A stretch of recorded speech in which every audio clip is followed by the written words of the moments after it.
พาเน่ๆมากินก๋วยเตี๋ยวเรือครับผมพี่น้องก๋วยเตี๋ยวเรือบ้านดง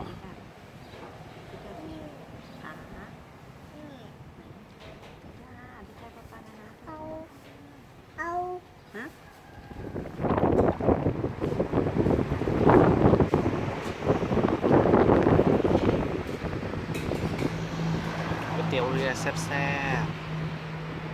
ๆนี่เอาเส้นยังใส่ถุงไปกินบ้านเนาะ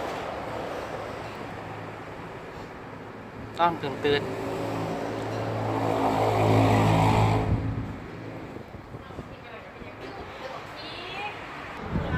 อุ้ยมีพริกกี่ด้วยเรียกว่าเดี๋ยวจะหน่อยจึงจะเอานี่เรียกว่าปรุงก่อนเอาปรุงกินก่อน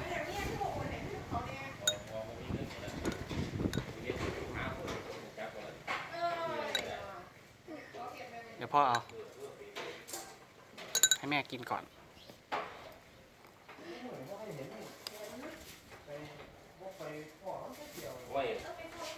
โอ้ใส่พริกไหม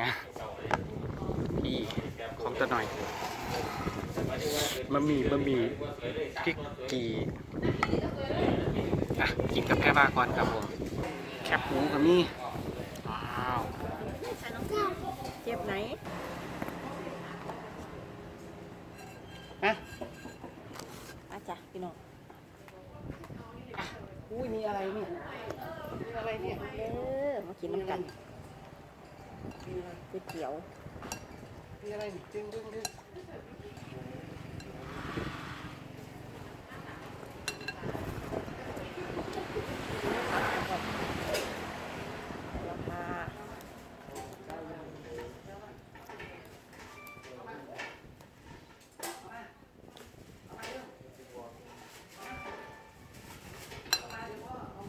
มา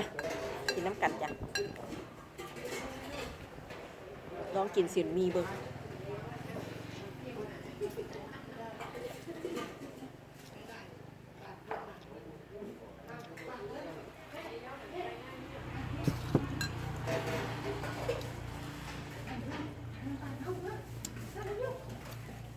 บ้านแม่งกับฝุ่นนะลูกฝุ่นเยอะมากเลยถึงบ้านแม่หรอครับมันคือน้ำข้าวซื้อค่ะโอ้ยีไม่เวลาค่ะพอให้ถึงแล้ว เพราะว่าเดี๋ยวเลี้ยวอยู่ค่ะฝากเพราะว่าเดี๋ยวเย็นอยู่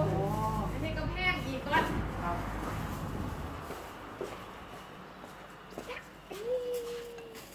ไปอยู่กับพี่ตันไหมไปไหม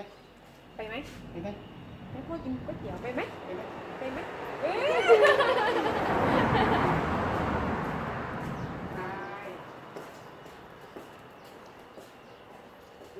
แม่ไปไหนนี่เนี่ย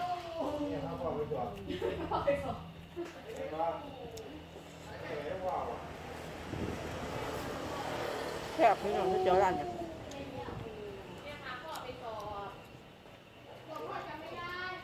เปล่ากินแม่ก็ไม่ได้เข้าไปข้างในกับพ่อ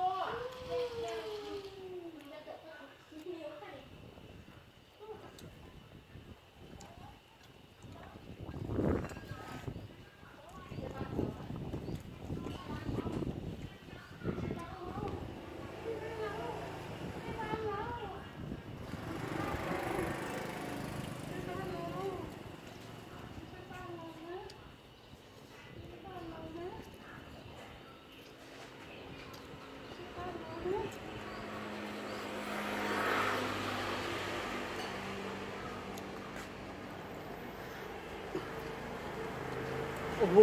ของเน่เส้นใหญ่อ่ะ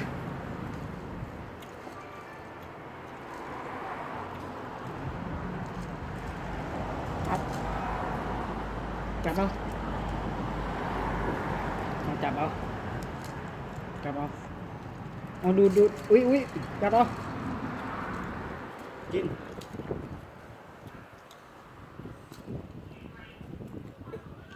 มันจะหก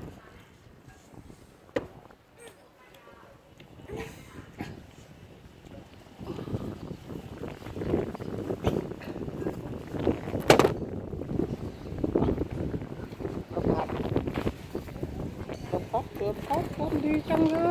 ย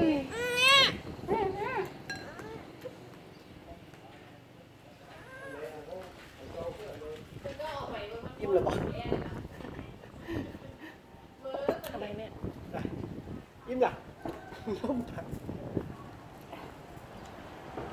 เดี๋ยวแม่เอาให้ค่ะ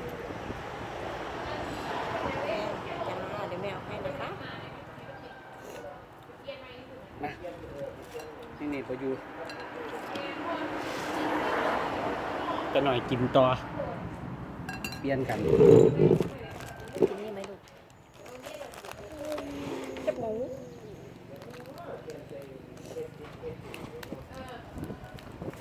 ลมแห้งดีอ่ะ ลุ้มพี่น้องเห็นเผยบ่บุ๊ก เห็นปะกล้องจะหน่อยว่าได้เอาขาตั้งกล้องมานั่งเอาบ้างไว้เอาขวดน้ำปลาเต็งให้เปียกชุดเฉิน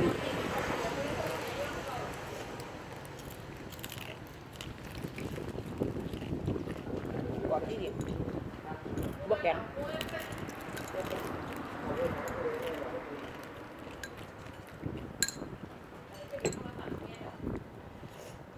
กินไว้อิ่มใจสิใช่ไหม กินอยู่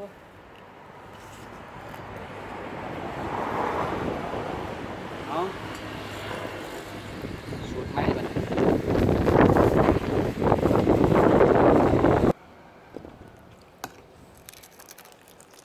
เห็นบ่ อ่ะ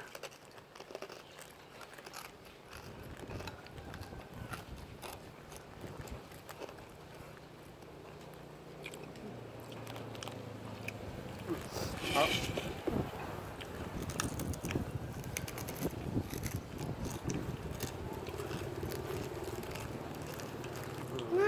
อร่อยจ้า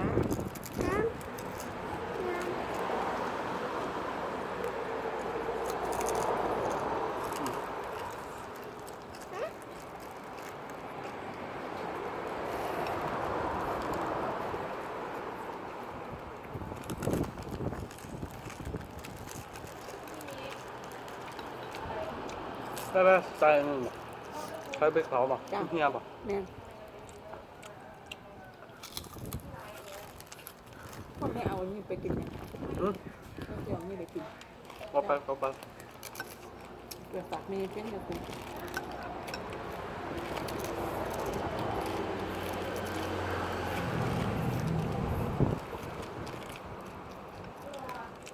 จับหมูจับป่ะ อืม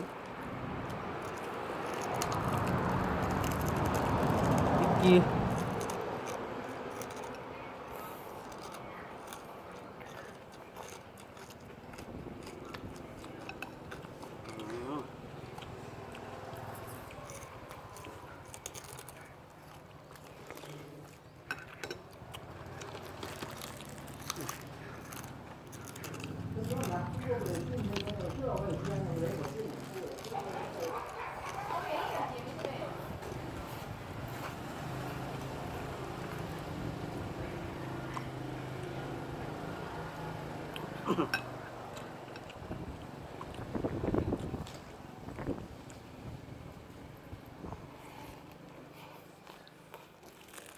ครับป่ะ อืม อร่อยอร่อยอร่อยมากเลย จับมากมากจับมากไม่มหาศาล ชื่อไปไหนคะรองเท้าไม่ได้เอามาค่ะรองเท้าหนูไม่ได้เอามานะคะหนูลงไม่ได้ค่ะ น้ำแม่หรือน้ำพ่อเนี่ย น้ำเจ้าน่ะ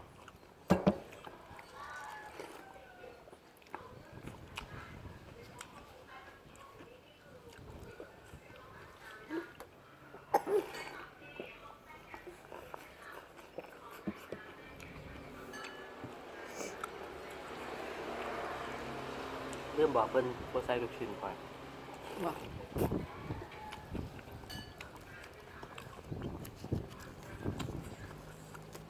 ถ้าแม่อายุเรายังจำได้ว่าคอยโปรไซลูกชิ้น